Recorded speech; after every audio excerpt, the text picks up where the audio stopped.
The fishermen say that the Heike samurai wander the bottom of the inland sea still, in the form of crabs.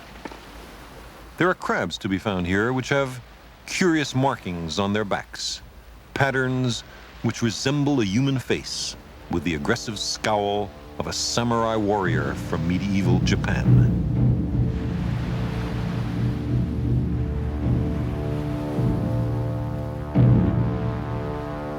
These Heike crabs, when caught, are not eaten. They're thrown back into the sea in commemoration of the doleful events of the Battle of Dano-ura.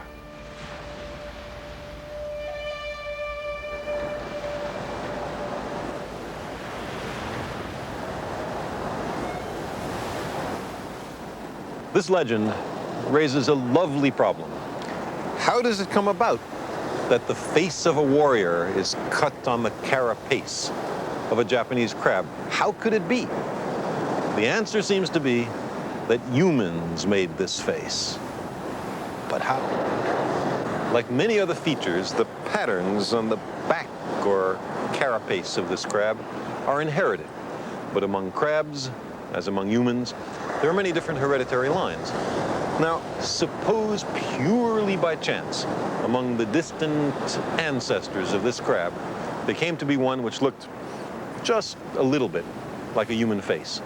Long before the battle, fishermen may have been reluctant to eat a crab with a human face. In throwing it back into the sea, they were setting into motion a process of selection. If you're a crab and your carapace is just ordinary, the humans are going to eat you. But if it looks a little bit like a face, they'll throw you back and you'll be able to have lots of nice little baby crabs that all look just like you.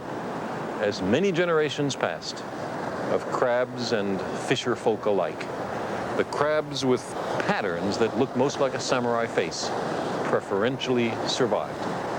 Until eventually, there was produced not just a human face, not just a Japanese face, but the face of a samurai warrior. All this has nothing to do with what the crabs might want. Selection is imposed from the outside. The more you look like a samurai, the better your chances of survival.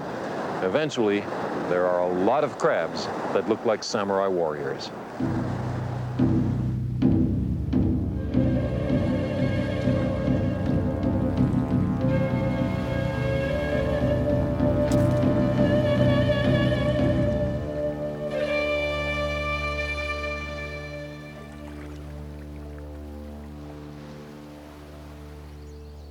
This process is called artificial selection. In the case of the Heike crab, it was affected more or less unconsciously by the fishermen, and certainly without any serious contemplation by the crabs. Humans, for thousands of years, have deliberately selected which plants and animals shall live. We're surrounded with farm and domestic animals, fruits, vegetables.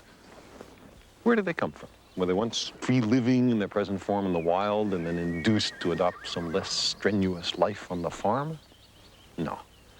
They are, almost all of them, made by us. The essence of artificial selection for a horse or a cow, a grain of rice or a Heike crab is this. Many characteristics are inherited. They breed true. Humans encourage the reproduction of some varieties and discourage the reproduction of others. The variety selected for eventually becomes abundant. The variety selected against becomes rare, may be extinct. But if artificial selection makes such changes in only a few thousand years, what must natural selection, working for billions of years, be capable of? The answer is all the beauty and diversity in the biological world.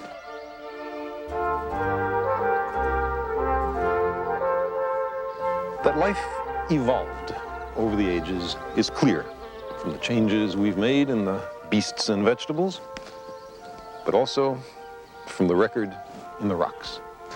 The fossil evidence speaks to us unambiguously of creatures that were once present in enormous numbers and that have now vanished utterly. There are far more species that have become extinct than exist today. They're the terminated experiments in evolution. These guys, for example, the trilobites, appeared 600 million years ago. They were around for 300 million years. They're all gone. There's none left. But in those old rocks, there are no fossils of people or cattle. We've evolved only recently. Evolution is a fact, not a theory. It really happened.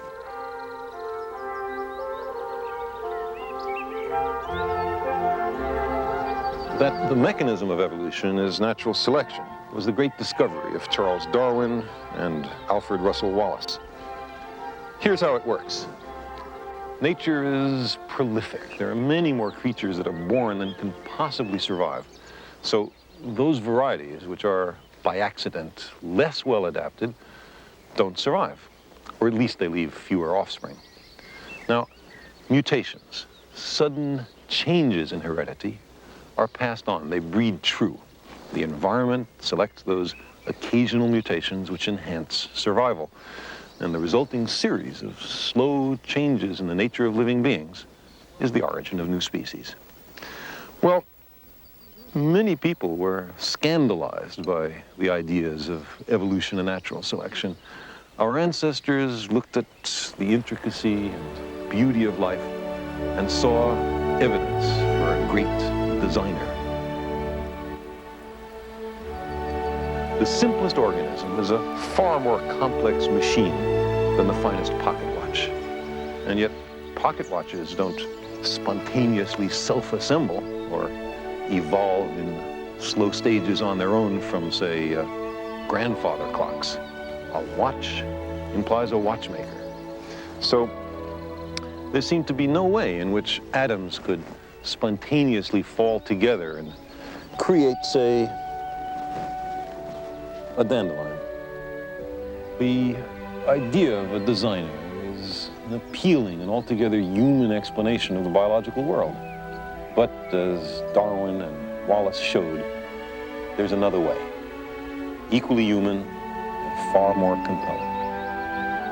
Natural selection, which makes the music of life more beautiful as the eons pass.